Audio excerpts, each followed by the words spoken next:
As I coach business analysts around the globe, there are 5 common business analysis questions I receive consistently from aspiring and existing BAs.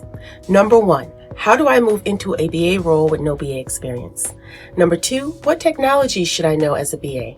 Number 3, what certifications should I pursue as a BA? Number 4, what is the next logical role after becoming a BA? And number 5, how do I show my value when no one knows what I do? Get ready to find out the answers to these common questions in a compilation of videos focusing on each question. And if you missed part 1, which is the answer to how do I move into a BA role with no BA experience, check it out on my YouTube channel now.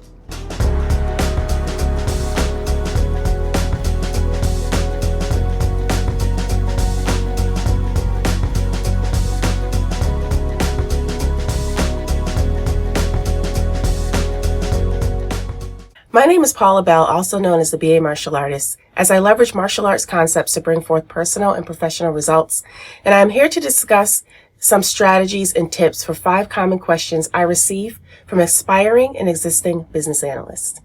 But before I get started, if you want more tips and strategies on business analysis and advancing your career, make sure to click the subscribe button as well as click on the bell to turn on notifications. In addition, I would love for you to engage with us by leveraging the community link on my YouTube channel as well. Now it's time to enter the dojo. If this is the first video you are watching in this 5-part series, I highly recommend you listen to the other parts on my YouTube channel. This video is part 2 and will focus on the second common question I receive, which is, what technologies should I know as a business analyst? The short answer to this question is, it depends. I know this may not be the answer you want to hear, but it is the truth. It really depends on a variety of factors. There are thousands of technologies out there you can learn. There are many options. But the question is, should you learn them? Before I go deeper, I want to share a story with you that relates to having many options and figuring out how to obtain focus. When I was looking for an activity for my son to join to help with his focus, martial arts was recommended to me. I figured he would like it because he loved karate movies. What I didn't expect, though, was the many options out there related to martial arts. You have taekwondo, karate, jiu-jitsu, and more. And in order to make the decision, I had to determine what was best for my son. I had to consider the instructor fit, size of the class, type of class, length of class, his learning style. And when I started to gain clarity on the needs of my son, I was able to narrow it down to not only the type of martial arts, but the best environment.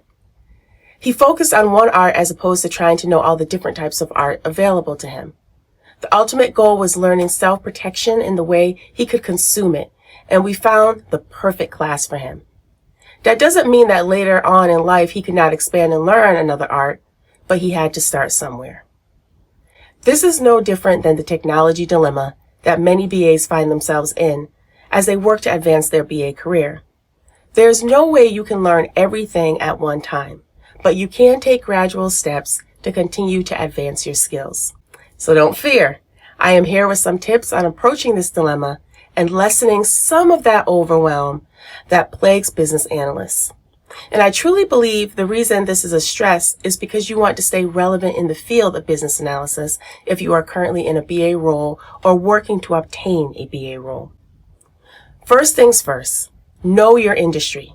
It's important to be clear on the industry or industries you are interested in for your BA career. Take a moment to do some self-introspection and research on what environments you thrive in.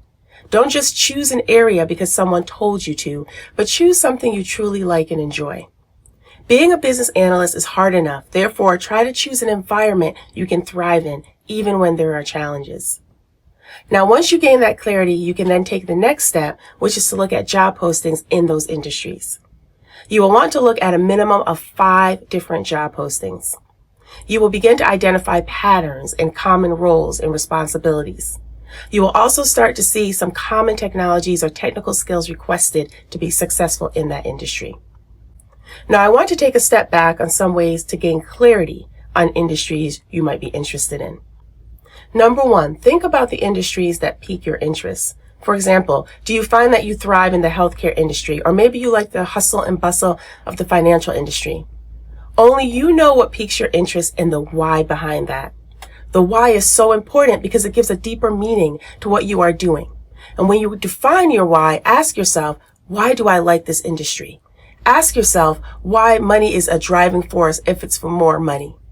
Keep asking yourself the thought-provoking questions of why until you get to the root of why your interest is piqued. Next, think about the skills you currently have and what industries align nicely with those skills. Now, I want to say this, don't sell yourself short here. The beauty of business analysis is that skills are transferable in so many ways.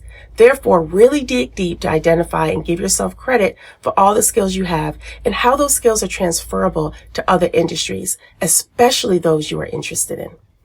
Number 3, moving on, you must also think about your areas of opportunities. You have to be honest with yourself and identify where you have skill gaps based on the research you have done up to this point. You need to determine if the gaps are critical gaps that could become fatal flaws. And don't let these gaps stop you from pursuing your goal of becoming a BA or working in the industry you desire. You have a fire within for a reason. Therefore, take time to understand where you may need to sharpen your skills and sharpen them. Because there have been many BAs today who have been in the same position and are now rock stars, and you can be as well. The 4th and final step is, we talked about this some earlier, but make sure you do your research to know everything you can about the industry or industries of interest. You can do research online, or if you know individuals who work in that industry, see if they would be interested in discussing their experience with you. This is where networking comes into play because we need others to help us grow in our careers. If the individual agrees to have a conversation with you, make sure you show up and have questions for them that will bring you clarity for you to define your next steps. So there you have it, 4 easy tips you can start implementing now to gain clarity. If you find you have technology or technical gaps to close, try not to get overwhelmed. If you have multiple technologies to learn, here are some steps to take. First, make sure you are committed to the industry you have chosen. Make a commitment right now that you will pursue that industry and that industry alone and will stay focused to achieve your technical goals. Second, it's time to prioritize. Determine which technology you will learn first and prioritize the rest. If you find that one technology is more dominant than others, for example, SQL, then it may be wise to start there first. Third, research educational options to learn the technology. This does not mean you necessarily need to be certified either. Taking a class and obtaining a certificate demonstrating you have the skill may be enough. So don't stress yourself out thinking you have to be certified in everything unless you have found that the positions explicitly ask for it. And fourth, determine what educational option or options you will pursue. Find out the requirements, costs, and make the decision to purchase the option. Remember, this is an investment in yourself, and there's no greater investment than that. Fifth, once you have completed the education, find a way to use what you have learned on the job. The more you can put the skill to use, the more experience you will build. If for some reason you are unable to use it on your job, if you volunteer for an organization or know of a friend who owns a business that can use that skill, see if they will let you do work for them to build on that skill set. 6. Continue to work on your prioritized list to obtain the education you need to be successful. Remember your why during those times when you feel less motivated. This will help you regain your motivation. I also want to mention, as you continue to work on your technical skills, that does not mean you cannot pursue opportunities in your desired industry. As opportunities open that you are interested in and you meet the majority of the requirements, go ahead and pursue them, because some companies are willing to train you on technology if you have the other skills that they need that are not as easily trainable. And lastly, continue to network. Sometimes it takes advocacy to get your foot into the door. Therefore, networking is key. Start networking early and start looking at where you want to go in your career when you are currently in a position.